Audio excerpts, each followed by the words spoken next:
Hello बच्चों, कैसे हैं आप सब? ठीक है। तो आज जो है, आज का जो मेन लेक्चर है कि डिडक्ट करेंगे हम कुलम्स लॉ को गॉस लॉ के थ्रू, है ना। यानी गॉस लॉ से हम कुलम्स लॉ फाइंड आउट करेंगे। तो आज का लेक्चर बहुत इंपॉर्टेंट है और आज के लेक्चर में हम लोग को ध्यान से पढ़ना होगा कि हम लोग कैसे फाइंड आउट कर पाते हैं कि गॉस लॉ के थ्रू हम कुलम्स लॉ को फाइंड आउट करेंगे। बेसिकली कुलम्स लॉ दो चार्ज के बीच का फोर्स की बात करता है ना। और गॉस लॉ जो है किसी चार्ज बॉडी से इलेक्ट्रिक फ्लक्स जो फाइंड आउट होता है उसकी बात करता है। तो चलिए हम लोग गॉस लॉ की हेल्प से कुलम्स लॉ कैसे फाइंड आउट करेंगे, चलिए हम लोग स्टार्ट करते हैं। आज का टॉपिक है डिडक्शन ऑफ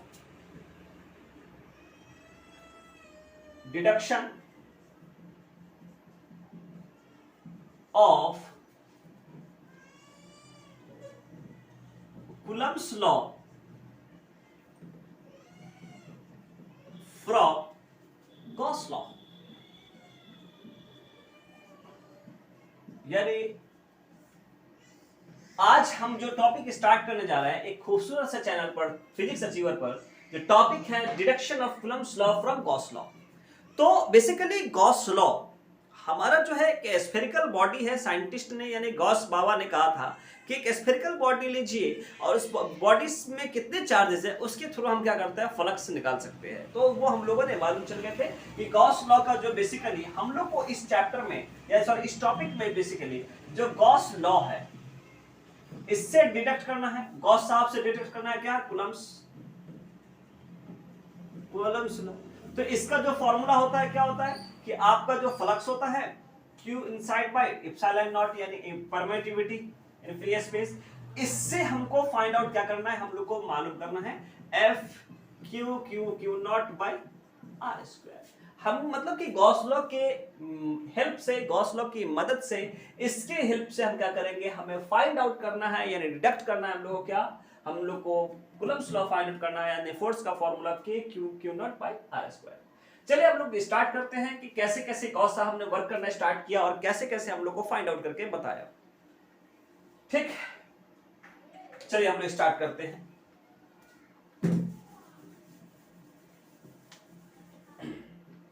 सबसे पहली बात कि जो गॉस साहब है एक बॉडी लिया, कैसी बॉडी, एक स्फेरिकल बॉडी ले लिया। ठीक, क्योंकि चार्ज जो होता है किसी स्फेरिकल बॉडी में ही होता है कि नहीं। तो मान लीजिए एक स्फेरिकल बॉडी उसने लिया। ठीक, कैसा बॉडी लिया, ये एक स्फेरिकल बॉडी है। थोड़ा डायग्राम को सही कर लेते हैं। एक स्फेरिकल बॉडी लिया, स्फेरिकल बॉडी लेने के बाद सेंटर पे चार्ज रखा। सेंटर पे चार्ज हम इसलिए मतलब दिखाते हैं क्योंकि वहां पे हमारे पास सरफेस जो है यानी स्फीयर का जो सरफेस है उस पे चार्ज का जो डिस्ट्रीब्यूशन हो सके वो इक्वल या सेम हो सके। इसलिए हम लोग सेंटर पे चार्ज को शो करते हैं कि हमारे पास distribution of charges on the spherical surface is at same या इज इक्वल टू सेम, इसलिए हम सेंटर पे रखें। ठीक है, ये कैसा चार्ज है, पॉजिटिव पॉइंट चार्ज है। कैसा चार्ज है, ये पॉजिटिव पॉइंट चार्ज है, सेंटर पे रखा गया। जो हमें इसलिए रखा गया कि जो सरफेस है स्फीयर का, बॉडी का जो सरफेस है उस पे चार्ज का डिस्ट्रीब्यूशन साथ हो सके। तो गॉस लॉ में हमने जो प्रूफ किया था कि Q बाय एप्सिलॉन नॉट यानी कि चार्ज इनसाइड बाय परमिटिविटी कैसे आया, तो उसमें ये ग्राफ को हम ऑलरेडी समझा चुके हैं। तो ये चार्ज बॉडी, कोई भी चार्ज बॉडी होगा वो चार्ज को लॉस करेगा, है ना, अपना इलेक्ट्रॉन लॉस करना स्टार्ट करेगा। तो माने कि हमारे पास यहां से लॉस करना स्टार्ट किया, तो मतलब क्या, इलेक्ट्रॉन फील्ड। तो बताइए कि हमारे पास जब ये चार्ज बॉडी से सरफेस से पास होता है तो बताइए यहाँ पे होने वाले जो एरिया चेंज होता है, ये जो यानी यहाँ पे हमारे पास क्या है कि जब चार्ज किसी बॉडी से, यानी चार्ज क्या हुआ, बॉडी से निकलना स्टार्ट हुआ, तो क्या होगा, सरफेस को टच करेगा। सरफेस को टच किया तो क्या होगा, सरफेस को टच करेगा तो यहाँ पे जो चार्ज की एरिया वो उसमें बदलाव आ गया, मतलब कि चार्ज के एरिया में भी बदलाव आ गया। जब चार्ज किसी बॉडी से बाहर निकलता है तो हम ये कहते हैं कि इलेक्ट्रिक फील्ड शो हो रहा है, यानी ये इलेक्ट्रिक फील्ड लाइन का एक हमारे पास शो हो रहा है। तो मतलब कोई चार्ज बॉडी, स्फेरिकल बॉडी है, वो चार्ज क्या हुआ, सेंटर से कोई चार्ज हमारा पास जो है वो बाहर निकल रहा है। इसका ये मतलब है कि चार्ज सरफेस पे कोई भी टच करेगा और वो बाहर आउटसाइड भी जाएगा। तो मतलब जो आउटसाइड गया हमारे पास इलेक्ट्रिक फील्ड शो कर गया। क्योंकि हम लोग जानते हैं कि इलेक्ट्रिक फील्ड लाइन में क्या पढ़ते हैं कि कोई चार्ज बॉडी है यहां से निकलता, तो ये निकल रहा है क्या, ये इलेक्ट्रिक फील्ड की लाइन है, इलेक्ट्रिक फील्ड की लाइन है। तो किसी चार्ज बॉडी से चार्ज का जो बाहर निकलना मतलब क्या, इलेक्ट्रिक फील्ड या इलेक्ट्रिक फील्ड लाइंस कहते हैं। चलिए हम आगे बढ़ते हैं बात को लेकर। तो जब चार्ज इस बॉडी से, नॉर्मल सी बात है, इसका कोई ना कोई रेडियस भी होगा, ठीक है। अब चार्ज यहां से निकला तो जब इस सरफेस पे टच किया, इसका मतलब है कि इसका आपका एरिया वेक्टर यानी इसका जो एरिया वेक्टर है कितना है, डी। इसका एरिया वेक्टर कितना है, डी। अब सिर्फ इसी पॉइंट की नहीं बात करो, तो चार्ज सिर्फ इसी जगह से नहीं निकलेगा, यहां से भी निकल सकता है, यहां से भी निकल सकता है, किसी भी पॉइंट से आप निकाल सकते हैं। मान लीजिए सपोज अगर यहां से निकल रहा है तो यहां पे इलेक्ट्रिक फील्ड दिखा देंगे, इसका एरिया वेक्टर बॉडी के परपेंडिकुलर होना चाहिए, सॉरी हाँ बॉडी के परपेंडिकुलर होना चाहिए। जैसे हमारे पास मान लीजिए कोई सरफेस बॉडी हमारे पास है, जैसे मान लीजिए हमारे पास बॉडी है, तो ये हमारे पास इसका एरिया ये है, ठीक है। सपोज इस बॉडी का एरिया ये है, तो इसका जो एरिया वेक्टर का जो डायरेक्शन दिखाएंगे, कैसे दिखाएंगे, तो इस बॉडी के हमने परपेंडिकुलर दिखाएंगे। उसी तरीके से अगर कोई स्फेरिकल बॉडी है तो इसका एरिया वेक्टर जो है बॉडी के परपेंडिकुलर दिखाना पड़ता है। जब हमारे पास यहाँ पे परपेंडिकुलर दिखाएगा, इसका मतलब है थीटा की वैल्यू कितना हो जाएगा, मतलब यहाँ पे पैरेलल वेक्टर हो गया, मतलब 0 डिग्री। ये बात क्लियर हुआ कि आपने क्या किया, एक आपने स्फेरिकल बॉडी लिया, सेंटर पे चार्ज जो पॉजिटिव पॉइंट चार्ज इसलिए रखे क्योंकि चार्ज का जो डिस्ट्रीब्यूशन सरफेस पे हो सके वो इक्वल हो सके। और जब चार्ज किसी बॉडी से यानी बाहर निकलता है, मतलब कि फील्ड प्रोड्यूस कर रहा है, इलेक्ट्रिक फील्ड प्रोड्यूस कर रहा है, तो हमने इलेक्ट्रिक फील्ड दिखा दिया। जब ये चार्ज यहां से पास करेगा तो यहाँ पे सरफेस पे जो टच करता है चार्ज, तो यहाँ पर हमारे पास क्या कुछ एरिया में, चार्ज के एरिया में चेंजेस आ जाता है। तो मतलब क्या, इसका एरिया वेक्टर भी यानी कि इसका एरिया वेक्टर भी दिखाना पड़ेगा। तो हमने दिखा दिया एरिया वेक्टर जो बॉडी के परपेंडिकुलर होता है। चलिए अब बात करते हैं हम लोग क्या कि ये 0 डिग्री कैसे आ गया, तो क्योंकि ये हमारे पास इलेक्ट्रिक फील्ड वेक्टर क्वांटिटी है और हमारे पास एरिया खुद एक वेक्टर क्वांटिटी है, तो पैरेलल वेक्टर अगर होगा तो थीटा क्या हो जाएगा, 0। आपने पढ़ा होगा पैरेलल वेक्टर का, जब दो वेक्टर सेम डायरेक्शन में हो तो मतलब थीटा की वैल्यू क्या हो जाएगा, 0। तो थीटा की वैल्यू 0 चलेगा, ठीक है। आगे चलते हैं हम लोग। फिर अब कहा गया कि हमारे पास कि यहाँ पे जो गॉस साहब कह रहे हैं कि किसी बॉडी से निकलने वाला जो इलेक्ट्रिक फील्ड का जो मैग्नीट्यूड है, जो एरिया वेक्टर के ऊपर डिपेंड करता है, उसका फ्लक्स क्या हो जाएगा। तो हम लोग जानते हैं कि इसके बारे में कि अकॉर्डिंग टू, ठीक, अकॉर्डिंग टू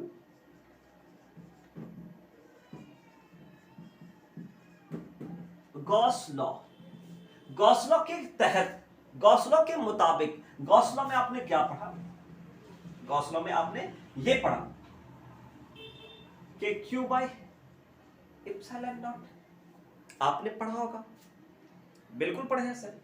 तो ये अभी हम गॉस लॉ लगा दिए, हम चाहे तो इधर भी लगा सकते हैं। तो यहां पे देखा गया कि हमारे पास जो स्फेरिकल बॉडी का जो हमारे पास है फ्लक्स जो आ रहा है, कैसा बॉडी है हमारे पास, स्फेरिकल बॉडी में जो फ्लक्स आ रहा है वो कितना आ रहा है। देखिए कि हमारे पास आपने पढ़ा होगा कि इलेक्ट्रिक फ्लक्स का जो फॉर्मूला होता है, जो हमारे पास क्या होता है, इंटीग्रल क्लोज सरफेस का, ये क्लोज सरफेस है, यानी कि ये जो हम, ये तो इंटीग्रल हो गया, ये जो हम कह रहे हैं ये आपका क्लोज सरफेस हो गया।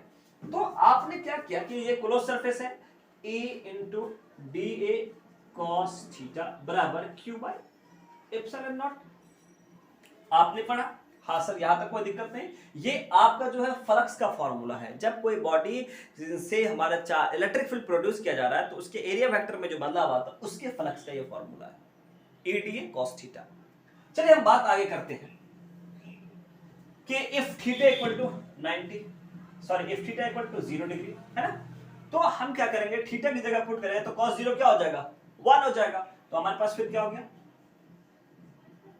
a इंटू डी ए, और cos 0 की वैल्यू 1 होता है, बराबर Q बाई एप्सिलॉन नॉट। अब यहाँ पे जो मतलब कि चेंजेस आ रहा है वो एरिया में चेंजेस आ रहा है, तो इलेक्ट्रिक फील्ड क्या है, एज ए कांस्टेंट हो जाएगा। तो इसको हम क्या करेंगे, बाहर कर देंगे। बाहर करेंगे तो हमारे पास electric field into D A बराबर Q बाई एप्सिलॉन नॉट।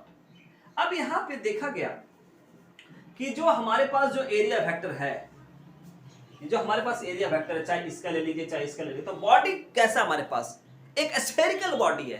तो स्फेरिकल बॉडी का एरिया क्या होता है, आपने पढ़ा होगा कि एरिया ऑफ द स्फीयर क्या होता है, 4 पाई r square Q by epsilon not. हमने इलेक्ट्रिक फील्ड लिख लिया। उसके बाद इसका जो एरिया वेक्टर जो हमारे पास आता है वो क्या आता है 4 पाई आर स्क्वायर बराबर क्यू बाई एप्सिलॉन नॉट। अब क्या किया हम लोगों ने कि इसको इधर ले आए तो 1 बाय 4 पाई बट्टे में आ जाएगा, क्रॉस कर देंगे तो, और एप्सिलॉन नॉट क्यू बट्टा आर स्क्वायर। अभी आपको इलेक्ट्रिक फील्ड का फॉर्मूला आया, ठीक है। क्या आया कि इसको हमने क्या किया, क्रॉस कर दिया ना, तो क्रॉस करेंगे तो ये बट्टे में आ जाएगा 1 बाय 4 पाई, ये एप्सिलॉन नॉट था, क्यू ऊपर में था और ये ई क्रॉस हो जाएगा तो आर स्क्वायर हो गया। अब हम लोग क्या करते हैं कि हम लोग जानते हैं, पहले हम यहां तक देख लेते हैं कि इलेक्ट्रिक फील्ड यहां तक मालूम चला। अब इसके फोर्स के बारे में हम लोग मालूम करेंगे कि इसका फोर्स क्या होगा हमारे पास। इस डायग्राम के बाद लैंग्वेज है, लैंग्वेज के बाद ये चीजें हम लोग को लिखना है। यहाँ पे कोई डाउट आएगा आप कमेंट बॉक्स में कमेंट करिएगा, आपके नेक्स्ट सेशन में हम लोग डिस्कस कर लेंगे। तो आपके पास अभी इलेक्ट्रिक फील्ड आया, चलिए आप इसको लिख लीजिए, ठीक है। आप वीडियो को पॉज करके लिख लीजिएगा। चलिए हम आगे बढ़ते हैं थोड़ा सा।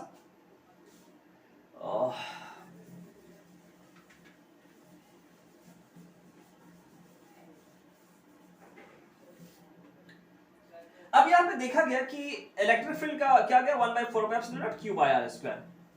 ऑल्सो वी नो कि इलेक्ट्रिक फील्ड का फॉर्मूला क्या होता है, फोर्स बाय टेस्ट चार्ज। आपने इलेक्ट्रिक फील्ड का कांसेप्ट भी पढ़े होंगे कि इलेक्ट्रिक फील्ड क्या होता है कि वो कोई चार्ज बॉडी है अपना इलेक्ट्रिकल इफेक्ट जो है सराउंडिंग में देता है या किसी फील्ड में देता है या किसी स्पेस में देता है, उसको इलेक्ट्रिक फील्ड बोलेंगे। जैसे हमारे पास सनलाइट क्या है, सन क्या है, एक चार्ज बॉडी है, वो क्या करता है कि स्पेस से जो है मैंने क्या होता है, स्पेस से जो हमारे पास लाइट आती है तो हमको ये फील करवाते हैं कि हम चार्ज हो रहे हैं। मतलब क्या, वो अपने क्या हीट की एनर्जी हमको देता है तो हम चार्ज हो रहे हैं। मतलब क्या, वो आने वाले जो लाइट है वो इलेक्ट्रिक फील्ड है। तो इलेक्ट्रिक फील्ड का समझ में आया कि कोई ऐसी बॉडी, कोई ऐसी चार्ज बॉडी जो अपना चार्ज क्या करता हो, यानी अपना इलेक्ट्रिकल इफेक्ट जो प्रोड्यूस करता हो किसी स्पेस या सराउंडिंग में या फील्ड में, उसको हम इलेक्ट्रिक फील्ड बोलेंगे। चलिए ठीक है, जिसका फॉर्मूला हम लोग जानते हैं कि E बराबर क्या होता है F बाई क्यू नॉट, ठीक है। इनकी वैल्यू को हम पुट कर देंगे यहाँ पर, ठीक है। E की जगह पे हम क्या लिख देंगे, नाउ E की जगह हम क्या लिख देंगे, F बट्टा क्यू नॉट बराबर क्या है हमारे पास 1 by 4 pi Q by R square, है ना। कि हमने E की जगह पे ये वैल्यू लिख दिया और जो जैसे था वैसे मैंने लिख दिया। अब क्या करेंगे, ये जो हमको कूलम्ब्स लॉ निकालना है और कूलम्ब्स लॉ फोर्स की बात करता है तो हमको फोर्स रहने देना, इसको क्या करेंगे, रिप्लेस कर देंगे, है ना, आगे ऊपर क्रॉस कर देंगे हम लोग। तो F बराबर 1 by 4 pi epsilon not Q not by R square. तो पता चला कि हमारे पास के फोर्स जब ये हटेगा तो directly proportional Q not by R square, यानी हमारे पास हेंस कूलम्ब्स लॉ डिटेक्ट।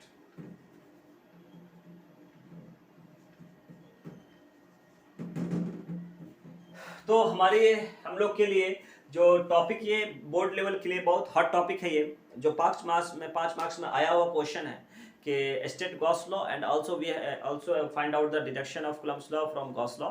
ये हॉट टॉपिक है 5 मार्क्स के लिए, इसको थोड़ा ध्यान से पढ़ लीजिएगा।